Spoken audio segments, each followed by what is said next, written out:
in the district, and to the people of the 10th District of New Jersey. Donald was not only a respected member of the Congressional Black Caucus, which he chaired, he was loved by all of us. We will miss him terribly, but we will remember him with such great affection and consider ourselves blessed to have known him, to have served with him, and to have him call us his friend. So long, Donald. Rest in peace until we meet again. I'd like to yield now to the gentleman from Indiana, Congressman Andre Carson. Thank you, Congresswoman. Madam Speaker, from my first days in Congress, I always considered Donald Payne to be a mentor and a friend. He took me and others under his wing and showed us what it truly means to be a member of Congress, not just a politician.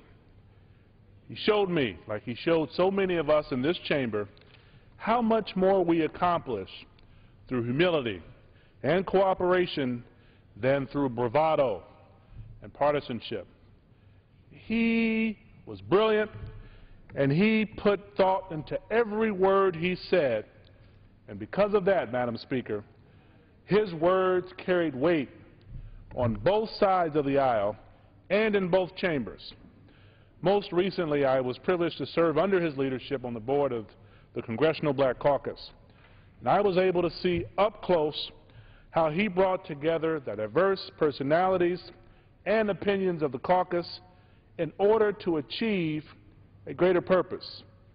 Congressman Payne made our caucus strong and united, and while we attempt to fill the gap he leaves behind, I know we will never have another leader like Donald Payne.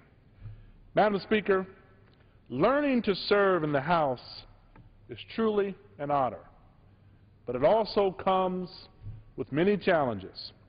As a young member, I am continuing to grow and find my place amongst my distinguished colleagues, but I feel just a little more confident, and I felt a little more confident because I had a role model in Donald Payne. And as long as I am given the privilege to serve in this great House, I look forward to carrying that legacy, the one that he started, to fight for the underprivileged, to bring attention to the critical issues that don't make the front page, Madam Speaker. I want to extend my deepest sympathies to his family and staff, and they know, like I do, how great a member and great a man he was. I'm reminded of a passage of a conversation that Jesus had with his disciples in the book of Matthew, and they were dealing with this notion of leadership. And Jesus said very succinctly and clearly, very wisely and prophetically to them, when he said, "He who wishes to be chief among you shall first be your servant." Let us remember and honor Donald Payne, the true public servant. I yield back. I'd like to yield to the gentleman from Oregon, Congressman Blumenauer. Thank you very much. Today, we mourn the loss of a colleague and friend. Newark lost its champion. Africa lost its informal ambassador, as Donald Payne exercised tremendous leadership and influence as a senior member and chair of the African Subcommittee. But with the passing of Donald Payne, I think it's important to note one other loss. Because for millions of people around the world who never knew Don Payne, they lost a hero. Don knew that almost 1 billion of the world's poorest people lacked access to clean drinking water, that almost 3 times that number lacked access to sanitation, resulting in the death every 15 seconds of a child needlessly to waterborne disease. One of the great privileges of my career in the House was working with Don Payne on the Paul Simon Water for the Poor Act. Don Payne was a quiet member of Congress, but he knew what was important. He was clear in expressing those needs, expressing what needed to be done. And his leadership, his work behind the scenes, as well as on the front lines, made it possible for the first time in our history to have the United States have a cohesive policy towards meeting the unmet needs of water and sanitation for these poor people. To set a very clear objective that within the next 4 years we would cut in half the number of people who lack access to this fundamental. Because of the leadership of Congressman Donald Payne, literally millions of lives have been touched, improved, indeed saved. We thank you, Congressman Payne, for your leadership and influence that extended far beyond your district in New Jersey. And we thank his family and constituents for sharing him with us and sending him back repeatedly so that he could do his important work. Thank you, and I yield back. I'd now like to yield to the gentleman from Georgia, Congressman Scott.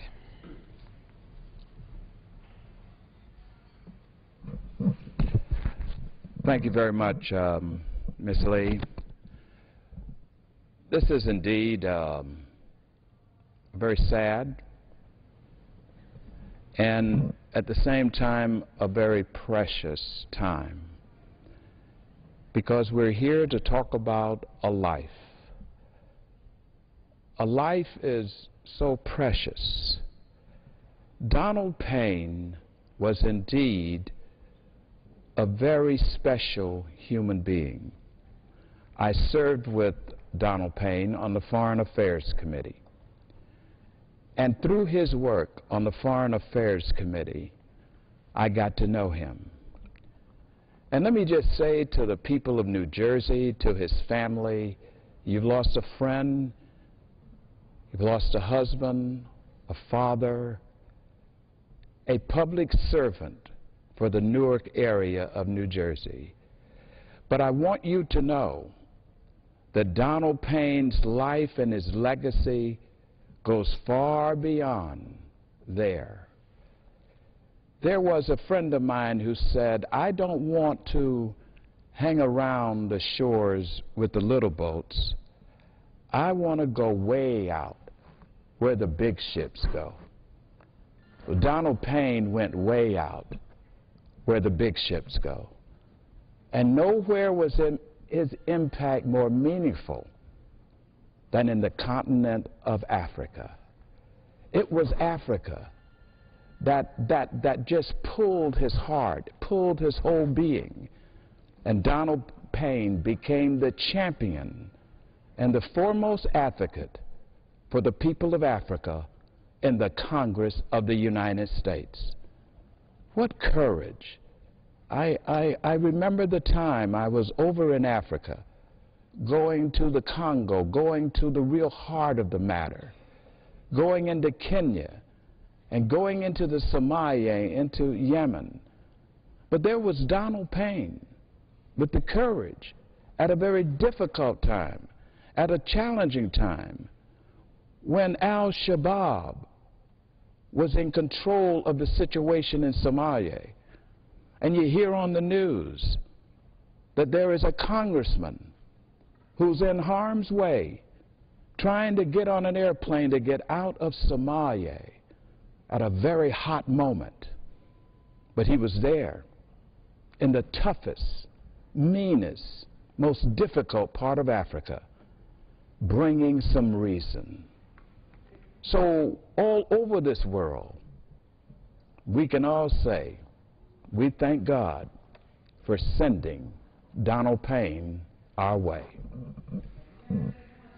Time remaining has expired.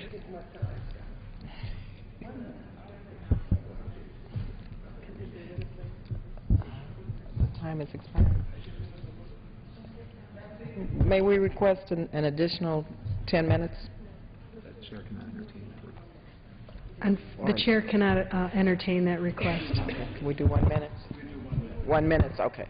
We'll do 1 minute. 1 minute, okay. For what Madam purpose? Speaker, Does the gentleman from New York consent for rise? 1 minute to address. Without objection. Madam Speaker, I'm here this evening to thank God for the life of Donald Payne. Thank God for a man who was focused, a man who was a trailblazer, a man who, when he came to Congress, he knew what he wanted to do. People sometimes do not know what their purpose is in life. Sometimes folks get here, they wander all of their life to find that purpose. Donald Payne knew what his purpose was. He fought and was determined to get to these House of Representatives so that he can make a difference in so many lives. And once he came here, he never changed his focus. He never changed his purpose. He knew that he wanted to deal on the international scale. He knew he wanted to take care of the people of Newark, and he knew he was focused on education. And so when he had the opportunity to go on appropriations, the powerful Appropriations Committee, he was so focused on what his mission was, he said no to appropriations and stayed on foreign affairs and stayed on education because that is what he wanted to do. He paved the way for someone like me that when I came into Congress, I looked to him. It wasn't popular to be on foreign affairs when Donald came. Donald did what he knew his purpose was. And so I want to just say thank you, Donald Payne. Thank you for your work and your mission and paving the way for a soul like me now don't have to have a machete to cut away the grass. You've done it for us. Thank you, staff. Thank you, family. And thank you, God, for sending us Donald Payne. And I can see you now just saying to him, well done. Job well done, my good and faithful son. The gentleman's time has expired. For what purpose does the gentlewoman from Minnesota arrive? Without objection. I thank you, Madam Speaker, and I thank our colleagues on the other side of the aisle for this courtesy. Someone was saying today, you remember your first and your last times. First time I met Donald Payne, my first term, Education Workforce Committee, and we were talking about the inequities in college funding for minorities, and they were talking about the Hispanic higher education institutions, historical black colleges. And I spoke up and I said, what about the tribal colleges? And Mr. Payne said, and we will never forget the tribal colleges again when we list off all of our colleges that serve our minority youth. And he never did, so I thank him for that. The last time, and it's fitting that Congressman Woolsey's on the floor with me, was the State of the Union. Usually Donald sat on this side. Lynn and I had the privilege of keeping him warm that night. So with that, here are my remarks. Today, the U.S. House of Representatives and the American people lost a statesman and a dedicated leader committed to human rights, quality education, and social justice at home and around the world. It was my honor to serve with Donald Payne on the African Subcommittee as well as the Education and Workforce Committee. I will always remember Donald as a friend and a gentleman, a kind soul who spoke with authority and legislated on behalf of those who were often too voiceless. My deepest condolences to Donald's family, his staff, to New Jersey constituents, and to people all over the world. I yield back.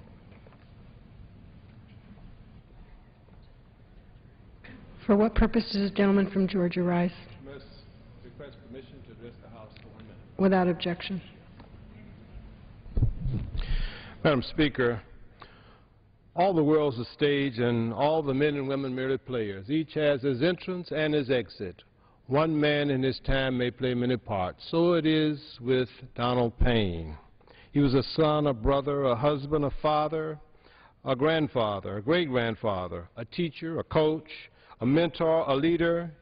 He led the CBC, he led the Congressional Black Caucus Foundation, and he was a friend. He was an extraordinary legislator. He represented the people of Newark, New Jersey very well. But one thing that I learned about Donald from personal conversations was that he was truly a family man. He loved his family. He spoke with love about the sacrifices that he made upon the untimely death of his wife, how he had young children, and he determined that he was going to take care of those children himself, not farmed them out to other family members, and he sacrificed, did the PTAs, did the hair, did all of the things so that his children would have a good life. It seems that Donald's early life was difficult, and he was determined that his children would not have the difficulties that he had. Donald's a great man. We have lost him. The family has lost a great man. We feel your pain, but the joy we share because we knew him will sustain us, because we were blessed to know, love, and be a part and share the life as you did with this great, great man. He was a friend. We'll miss him, as you will. Our thoughts and prayers are with you. Gentleman's time has expired. Under the Speaker's announced policy of January 5, 2011, the Chair now recognizes the gentleman from North Carolina, Mr. Jones, for 30 minutes. Madam Speaker, thank you very much. Madam Speaker, I was elected in 1995. Shortly after being sworn in, I was appointed to the Armed Services Committee. My district in eastern North Carolina, we have Camp Lejeune Marine Base, Cherry Point Marine Air Station, New River Marine Corps Air Station, and Seymour Johnson Air Force Base. Madam Speaker, at the time I was familiar with the Marine Corps' desire and need to have the MV-22 Osprey. The Osprey is the plane that can go from a helicopter mode to a plane mode. And I realized it was at that time very controversial. In fact,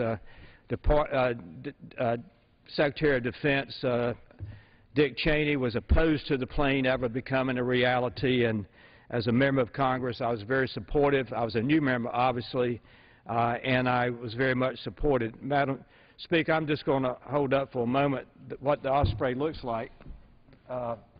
It is the plane I was just describing.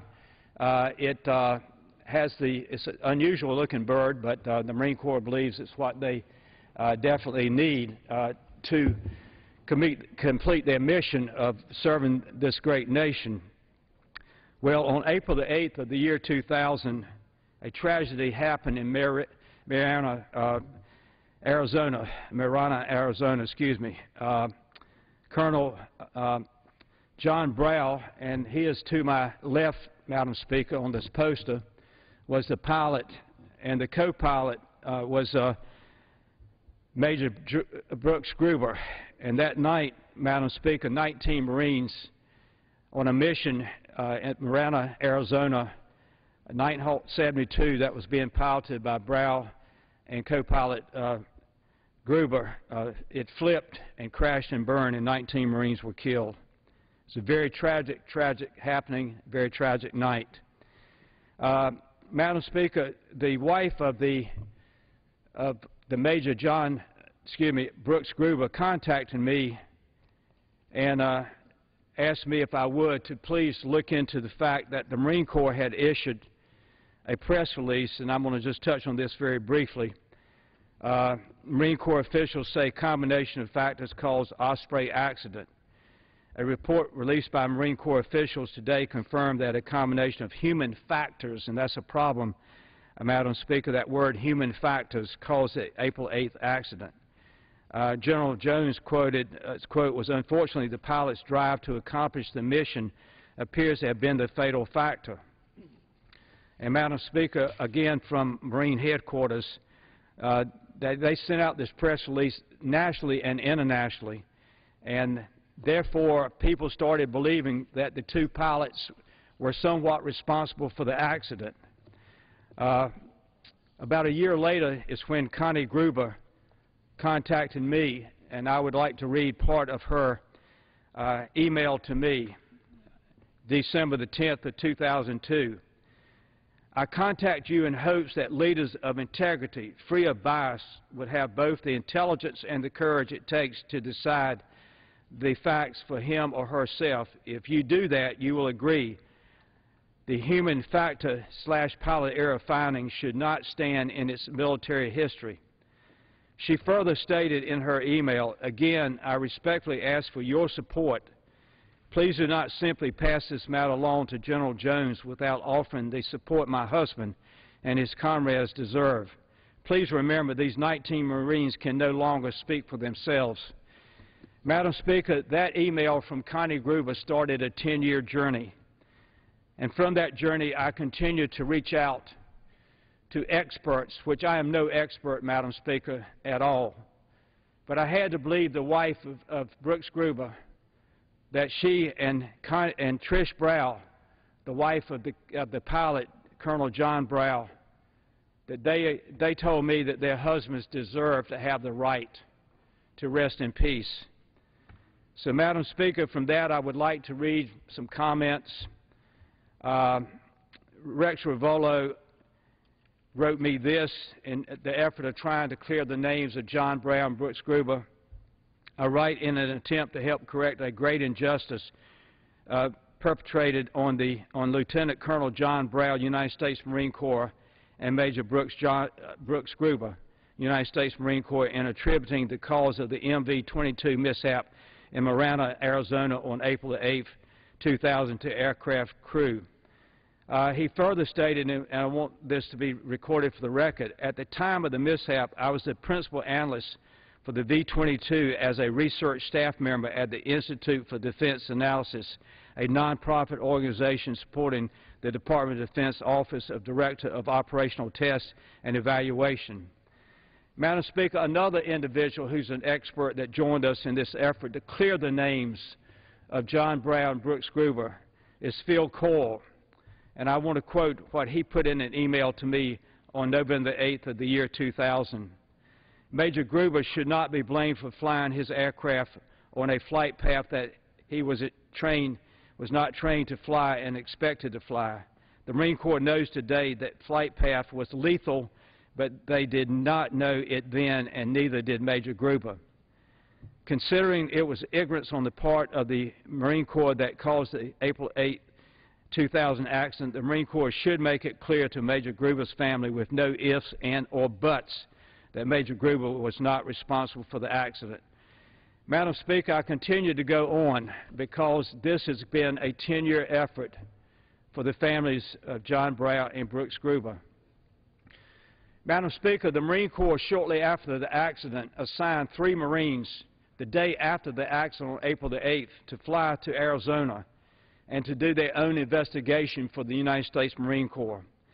At the time, Colonel Mike Morgan was the lead investigator, assisted by Colonel Ron Radish and also Major Phil Stackhouse. In the Jagman report, that was the official report for the Marine Corps of the accident, on page 77, they stated, and I quote, "During this investigation, we found nothing that we would characterize as negligence, deliberate pilot error, or maintenance/material failure." Madam Speaker, in this 10-year journey to clear the names of these 2 Marine pilots, I reached out to the attorneys. John Brown and Brooks Gruber, their families employed Jim Furman, an attorney in Texas, who himself was a helicopter pilot in Vietnam. He is an outstanding attorney, and he defended the 2 pilots when they went and filed suit against Bell Boeing. In a letter on April the 28th of 2010 from Jim Furman to me in this effort to clear the names of John Brown and Brooks Gruber, he wrote, and I quote, "It was not the mission of the Operation Evaluation Crew to discover the new boundaries and limitations associated with the V-22. Engineering, test pilots under appropriate test conditions should have done this. It is simply wrong and improper to place this burden on Gruber and Brown. They did the best job they could have done under circumstances."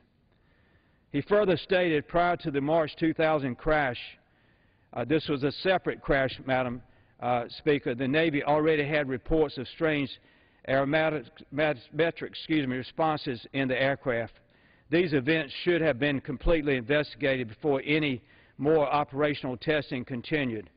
Madam Speaker, I have over 7 or 8 emails that are 2 and 3 pages from Jim Furman in his effort to help us clear the names of Colonel John Brown and Major Brooks Gruber. From the attorney for the 17 Marines families who were in the V-22 that crashed and these young men were killed in that crash. Brian Alexander defended the 17 families. And he wrote me, and I read for the record, "Please thank Congressman Jones for contacting me and assure him that I stand by ready to assist him in any way that I can. As a former Army aviator and lawyer who had the privilege of representing the Marines who gave their lives in the Marana crash, I applaud the Congressman's effort to clear the names of pilots Gruber and Brow from any and all blame for this senseless tragedy." Madam Speaker, he further stated, "Due to these undisputed reasons, the pilots are not to blame and should be fully exonerated." Again, the two attorneys, Jim Furman in Texas and Brian Alexander in New York, they defended the families in the lawsuit that was settled out of court by Bell Boeing. Madam Speaker, I also would like to share with for the record, you might say, well, if the lawsuits are over, then why won't the Marine Corps give the families what they're looking for is a clear exoneration of John Brow and Brooks Gruber? Madam Speaker, I cannot answer that. But recently, about 4 months ago, I had the pleasure of meeting with General Rutter, who was representing the Commandant, and he was asking what would the wives bring this to an end, so to speak. There's no way you can replace the husbands and the 17 Marines who were burned to death. So the wives gave me a paragraph that they would like for the Marine Corps to issue to them on Marine Corps stationery, and also a press release, Madam Chairman. And it states, and I read, "The United States Marine Corps concurs that pilots Lieutenant Colonel John Brow and Major Brooks Gruber were not at fault for the April 8, 2000 Osprey accident. The original accident report will officially include the statement of fact. A copy of the official statement will be formally presented to the Gruber and Brow families as written evidence to this fact. A press release and formal statement will also be publicly issued by Marine officials." Madam Speaker, I don't know why the Marine Corps has not been willing to give the families this closure that they've asked for. I've just touched on a few of the letters of many people who were so familiar with the program and the V-22 in the early stages that have joined in this effort that it's hard to understand why the Marine Corps will not give the families this one paragraph. Madam Speaker, I will continue to work and to speak out because that's the least that the Marine Corps can do for these families. Let me also share that I reached out to the investigators, Major Morgan, Major Radish, and Colonel Morgan and Colonel Radish and Major Stackhouse. And Madam Speaker, they in July and August of this year sent me 2-page letters from each one of them, stating clearly that if there's anything in the Jagman report that has been misunderstood, that they found that it was pilot error, to please have it recanted, because that's not what they wrote in the Jagman. Madam Speaker, I have a copy of the Jagman. I have read from one page what they said about the pilots on page 77, that nothing was done by the pilots in a deliberate way to cause the accidents. And Madam Speaker, I'd like to read now just a couple of sentences from Lieutenant Colonel Mike Morgan's letter back to me. He again was the lead investigator that wrote the Jagman report. And he said, and I quote, "John Brow and Brooks Gruber performed as model wingmen on this mission. They were doing exactly what is expected of a wingman on a tactical flight." Lieutenant Colonel Morgan further stated, "John Brow and Brooks Gruber did their job and did it well. I look forward to the day when DOD officials accurately recognize the sacrifice made by them and all the Marines of Nighthawk 72. For Lieutenant Colonel Ron Radish, he was Assistant Jagman Investigator. And I quote, "It would be morally wrong to place the blame on the pilots of Nighthawk 72. Prior to the mishap, control measures to mitigate the risk of vortex reinstate were deficient, with no knowledge, training, or warning concerning the possible consequences of Vortex Ring State, the pilots of Nighthawk 72 were essentially on their own uncharted territory. Madam Speaker, what Colonel Radish is saying is that they were put into the cockpit flying this plane with 19 Marines, counting the 2 pilots on this plane, and they had no idea of how to react to the condition known as Vortex Ring State, VRS. They had not been trained. The plane was not even prepared to warn them of such a happening.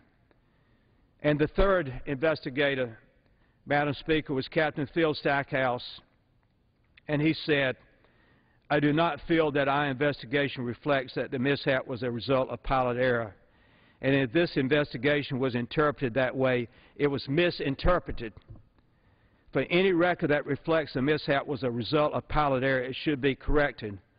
For any publication that reflects the mishap was a result of pilot error, it should be corrected and recanted." Madam Speaker, there cannot be stronger support for this change to make sure that the Marine Corps would issue a statement to the families and also issue to the families a paragraph that would clearly state that their husbands were not at fault. Madam Speaker, some people might say, well, Congressman, why have you spent 10 years trying to clear the names of 2 pilots that you never knew? Well, Connie Gruber does, the wife of Major Brooks Gruber. She does live in Jacksonville, North Carolina. And she and her little girl, Brooke, deserve to have this paragraph for the future of their family to clearly state that the pilots were not at fault. Trish Brow lives over in California, Maryland. John Brow was her husband.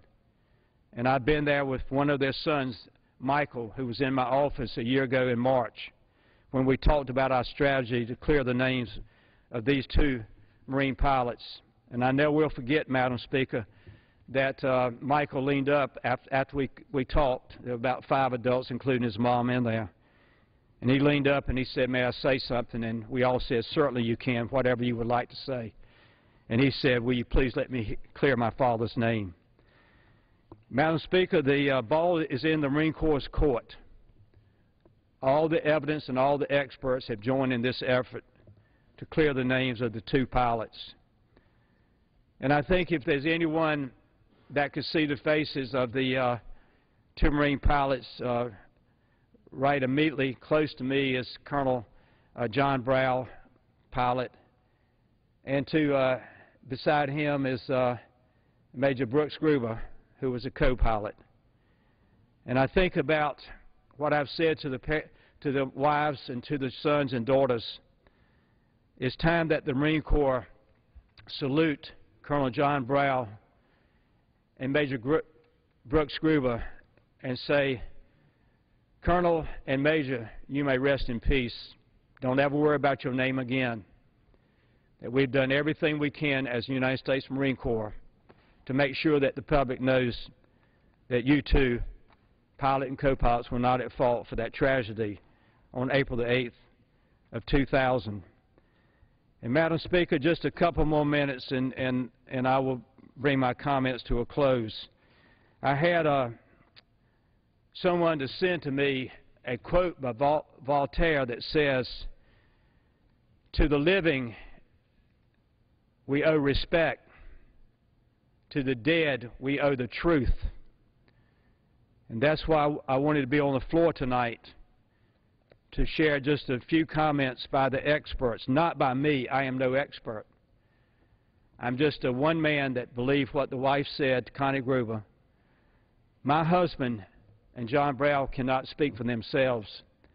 Someone has to speak for these 2 men to clear their names. The lawsuits are over. Bill Boyne has settled out of court. It was a closed settlement. Nobody knows the figures except the families. I've never heard a figure, so I have no idea. But I know one thing: when a firm as large as Bill Boyne, who manufactured the B-22, when they settle out of court, then they must feel some responsibility for the accident. I hope and pray that soon the Marine Corps will close the chapter on the tragedy in the life of Trish Brown and Connie Gruber. The reason they want the letter, Madam Speaker, is so that their children, 10, 15, 20 years from now, whenever there's another article written about the V-22 crash in Arizona in the year 2000, and they misstate that this was pilot error, that the families will have an official letter from the Commandant of the Marine Corps that will clearly state that John Brown and Brooks Gruber were not at fault. Madam Speaker, I'm going to close in about 2 minutes. I want to call on the United States Marine Corps to come forward and give the families what they're asking. The 3 investigators, as I said earlier, have joined in this. Jim Schaefer, Madam Speaker, who was in the air at the same time of this crash. He was flying a V-22 when the other 2 were flying, and before Nighthawk 72 crash, he was a friend of John Brown and Brooks Gruber. He's joined in this effort. He believes that the right thing to do, based on the circumstances of the time, the right thing to do is to say that the 2 pilots were not at fault. Madam Speaker, I want to thank you for staying a little bit later tonight, giving me this time. I'm not going to take the full 30 minutes. A lot more I could say, but I think that I've gotten the first step in what's going to be a step of many times coming to this floor at night and talking about these 2 pilots and their families until we get the letter from the Commandant that is just 1 paragraph that clearly states Lieutenant Colonel John Brown, Major Brooks Gruber, pilot and co-pilot, were not at fault for the crash that happened on April 8, 2000 in Arizona. So with that, Madam Speaker, I will ask God to please bless the families of these 2 pilots and the families of the 17 Marines who were in the back of the V-22 that crashed and 19 died, to bless those families as well. And I will ask God to please touch the heart of the United States Marine Corps so that these 2 Marines can rest in peace. And Madam Speaker, with that, I will yield back the balance of my time. The gentleman yields back. For what purpose does the gentleman from Madam Speaker, I will Carolina make a motion at this time that we adjourn for the night. The question is on the motion to adjourn. In favor say aye. Aye. Those opposed, no. In the opinion of the Chair, the ayes have it. The motion is agreed to. Accordingly, pursuant to House Resolution 571, the House stands adjourned until 10 a.m. tomorrow morning for morning hour debate as a further mark of respect to the memory of the late Honorable Donald